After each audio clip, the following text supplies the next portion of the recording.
पुरानी नक्शाबंद रोशनी में कड़कड़ा रही थी। यह रेवेनवुड की बात करता था, एक भूला हुआ गांव जो समय के साथ निकल गया और परेशान करने वाली कहानियों में डूबा हुआ था।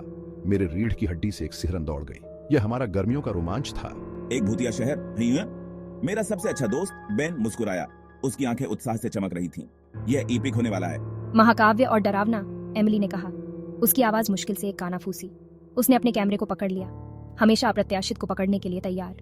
हम चार थे, बेन निडर नेता, एमिली सतर्क पर्यवेक्षक, माया संशयवादी और मैं जैक वह जो हमेशा डरता था। हमें कम ही पता था रेवेनवुड में सिर्फ डरावनी कहानियों से ज्यादा कुछ था। इसमें रहस्य थे।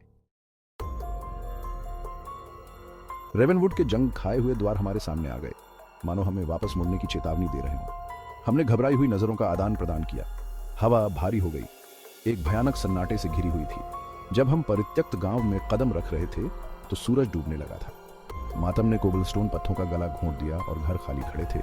उनकी खिड़कियां खाली आंखों की तरह थी। किसी को क्रीपी वाइब आ रहा है? माया फुसफुसाई। उसकी आवाज थोड़ी कांप रही थी, यहाँ तक कि वह संशयवादी इस भावना को नहीं हिला सका कि हमें देखा जा रहा है। बेन मुस्कुराया, बहादुर बनने की कोशिश कर रहा था।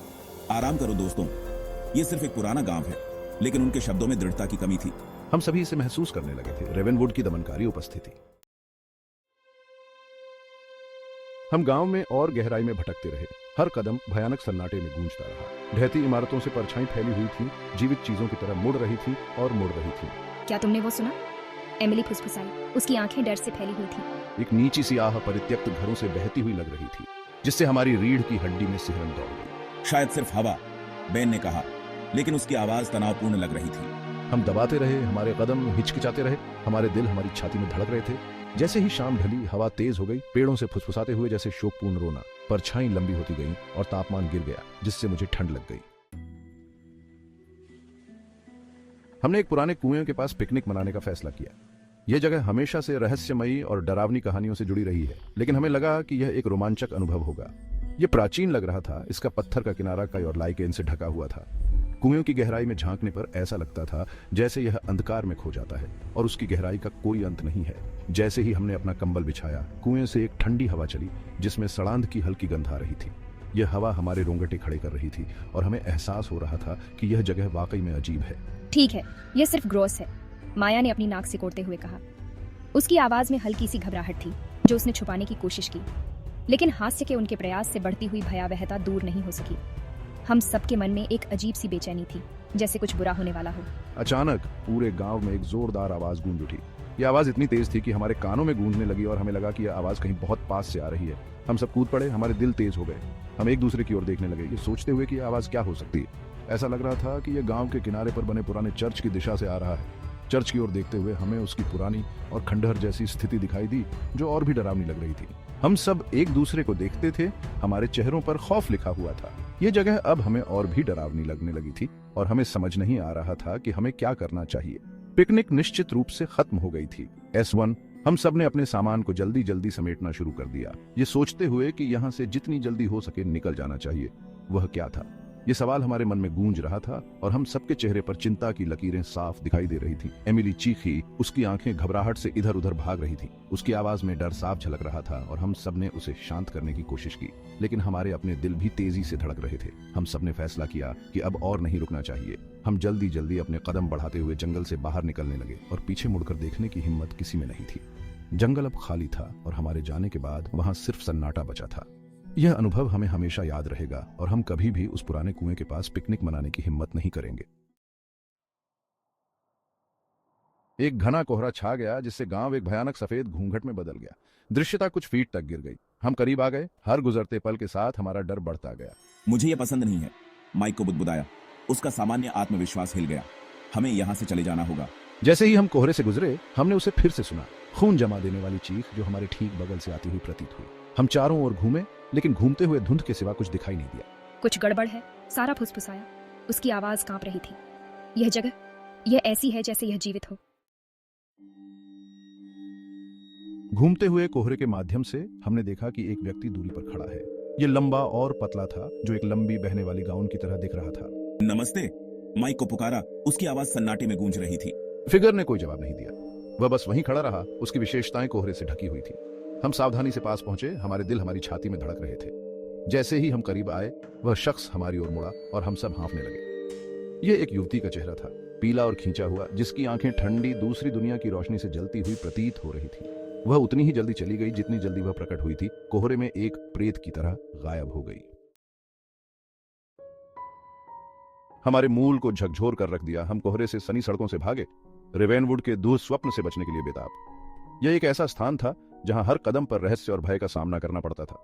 हम भागते रहे, हमारे दिल की धड़कनें तेज हो गईं और हमारे दिमाग में केवल एक ही विचार था, जीवित रहना।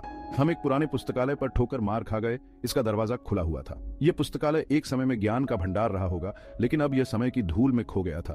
हम अंदर गए, हमारे कदमों की आवाज गूंज रही थी। अंदर धूल भरी किताबें अलमारियों पर पड़ी थीं, उनके पन्ने भूली हुई कहानियों से भरे हुए थे। हर किताब एक अलग कहानी कहती थी, एक अलग समय की, एक अलग जीवन की। हम उन कहानियों में खो गए, जैसे वे हमें अपने अंदर खींच रही हों। हमें एक डायरी मिली, उसके पन्ने उम्र के साथ भंगुर हो गए। यह डायरी किसी के जीवन का एक महत्वपूर्ण हिस्सा थी, एक ऐसा हिस्सा जिसे समय ने भुला दिया था। हमने उसे खोला और पढ़ना शुरू किया। यह एलिजा नाम की एक युवती की थी, जो एक सदी पहले रेवेनवुड में रहती थी। उसकी तस्वीरें और उसके शब्द हमें उसके जीवन की गहराइयों में ले गए। वह एक सुंदर और रहस्यमयी महिला थी, जिसकी आंखों में एक अनकही कहानी थी। एलिजा ने एक दुखद प्रेम कहानी, एक ईर्ष्यालु प्रतिद्वंद्वी और एक टूटे हुए दिल के बारे में लिखा, जिसके कारण पुराने कुएं में एक भयानक रात हुई। उसकी कहानी ने हमारे दिलों को छू लिया और हम उसकी पीड़ा को महसूस कर सकते थे। उसके शब्दों ने विश्वासघात, निराशा और बदला लेने की प्यास की एक तस्वीर चित्रित की, जो मृत्यु को पार कर गई। एलिजा भूत थी। उसकी आत्मा अब भी रेवेनवुड के जंगलों में भटक रही थी, अपने खोए हुए प्रेम और अपने टूटे हुए दिल के साथ। हम उसके दिल टूटने और प्रतिशोध की कहानी में फंस गए थे। उसकी कहानी ने हमें अपने जाल में फंसा लिया और हम उसके दर्द और उसकी पीड़ा को महसूस कर सकते थे। हम जानते थे कि हमें उसकी कहानी को पूरा करना होगा, उसे न्याय दिलाना होगा, ताकि उसकी आत्मा को शांति मिल सके। यह हमारी यात्रा का एक नया अध्याय था, एक ऐसा अध्याय जो हमें अतीत के रहस्यों और वर्तमान के खतरों के बीच ले जाएगा। एलिजा के अतीत के ज्ञान से लैस होकर हम कुएं की ओर दौड़े। यह कोई साधारण दौड़ नहीं थी, यह एक दौड़ थी समय के खिलाफ, एक दौड़ थी अज्ञात की ओर। हमारे दिलों में डर और उम्मीद का मिश्रण था और हर कदम के साथ हम उस रहस्य के करीब पहुंच रहे थे जो हमें यहाँ खींच लाया था। कोहरा छंटने लगा था, जिससे दूर पुराने चर्च की भूतिया रूपरेखा दिखाई दे रही थी। यह चर्च, जो कभी जीवन और आशा का प्रतीक था, अब एक भूतिया खंडहर बन चुका था। उसकी टूटी फूटी दीवारें और गिरा हुआ घंटाघर हमें उस समय की याद दिला रहे थे जब ये जगह जीवंत थी। जैसे ही हम कुएं के पास पहुंचे, हमने एलिजा की आवाज सुनी, कोमल और शोकाकुल, उसकी गहराई से गूंज रही थी। ये आवाज हमें उस दर्द और पीड़ा की याद दिला रही थी जो उसने सहा था। उसकी आवाज में एक ऐसी गहराई थी जो सीधे हमारे दिलों को छू रही थी। उसने अपने अंतहीन दुख, अपने क्रोध और शांति की अपनी इच्छा के बारे में बताया। उसकी कहानी सुनकर हमें उसकी पीड़ा का एहसास हुआ। उसने हमें अपने जीवन की उन घटनाओं के बारे में बताया जो उसे इस स्थिति में ले आई थी। उसकी हर बात में एक गहरी भावना थी जो हमें उसकी स्थिति को समझने में मदद कर रही थी। हमें पता था कि हमें क्या करना है। हमें उसकी आत्मा को शांति दिलाने के लिए वह सब कुछ करना था जो हमारे बस में था। यह एक आसान काम नहीं था, लेकिन हम जानते थे कि यह हमारा कर्तव्य था। अपने साहस को इकट्ठा करते हुए हमने एलिजा की आत्मा से बात की, आराम और समझ के शब्दों की पेशकश की।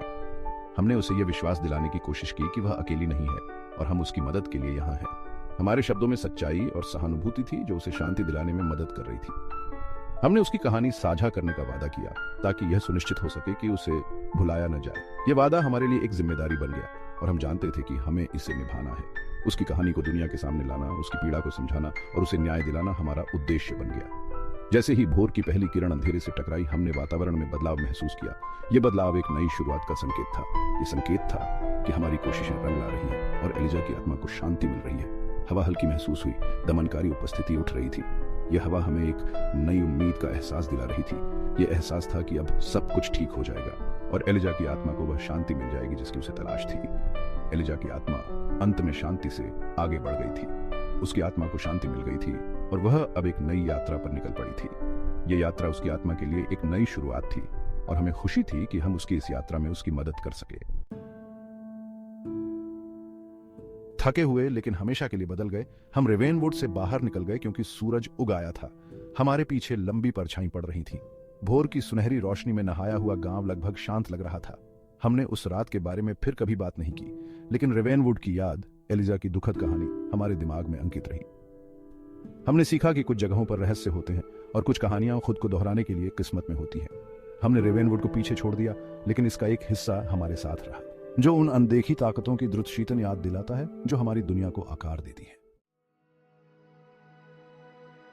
पुराना नक्शा अब मेरे अटारी में रखा हुआ है, जो रेवेनवुड में हमारे साहसिक कार्य की एक ठोस याद दिलाता है।